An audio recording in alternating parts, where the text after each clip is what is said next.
अपने भगवान के बारे में आप बिना श्रद्धा के कुछ नहीं लिख सकते। आपकी लेखनी भक्ति बन जाती है। मैंने कहा था जब हृदय में भाव हो तो हर कर्म भक्ति बन जाता है। आपका लिखना भक्ति बन जाएगा, आपका सोचना भक्ति बन जाएगा, एक एक कदम चलना भक्ति बन जाएगा, आपका बोलना भक्ति बन जाएगा, आपका सुनना भक्ति बन जाएगा।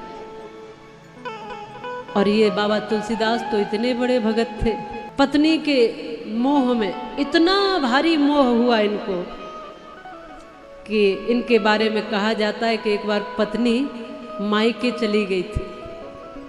आज ही पत्नी मायके गई, ये सोचने लगे कि मैं कैसे रहूंगा, मैं तो एक दिन भी नहीं रह सकता उसके बिना। तो पीछे पीछे चल दिए, रात्रि होने लगी थी तो भी पीछे पीछे चल दिए, अंधेरे में भी चल दिए। और वहां जब पहुंचे पत्नी ने देखा, एकदम आश्चर्य में पड़ गई। क्या पतिदेव आप यहाँ रात्रि में इस समय कैसे आए? नाव तो होगी नहीं नदी में, नाव कैसे पार करी, कहां से ली नाव? बोले तुमने ही तो नाव डलवा रखी होगी वहां, मैं तो नाव पे ही आया हूं। अरे मैंने कोई नाव नहीं डलवाई, बगल से ही नदी बह रही। बड़े ध्यान से देखा तो मुर्दे पे चढ़ के आ गए, तो मुर्दे पे सवार होके आ गए। बोले अच्छा रस्सी तो तुमने ही बांध रखी थी ना नीचे? बोले प्रभु मैंने कोई रस्सी नहीं डाली। तो देखा तो काला सांप लटक रहा है। आप इस अवस्था में आ गए।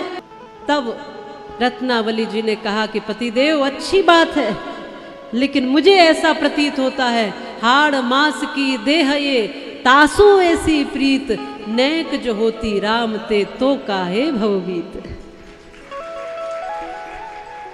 लगभग एक तरह से फटकार लगाई और ये कहा कि इस हाड़ मास की देह में इतना प्रेम, इतनी प्रीति, इतना मोह है, अगर ये प्रेम राम जी के चरणों में होता तो बेड़ा पार हो जाता है।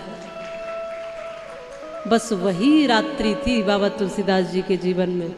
अब वो गोस्वामी तुलसीदास बन गए, भगवान की तरफ ऐसे मुड़े कि राम जी का चरित्र ऐसा लिखा कि आज तक भी घर घर में राम जी के चरित्र को अगर मानते हैं हम, तो उसमें बाबा तुलसीदास जी की रामचरितमानस का प्रभाव है।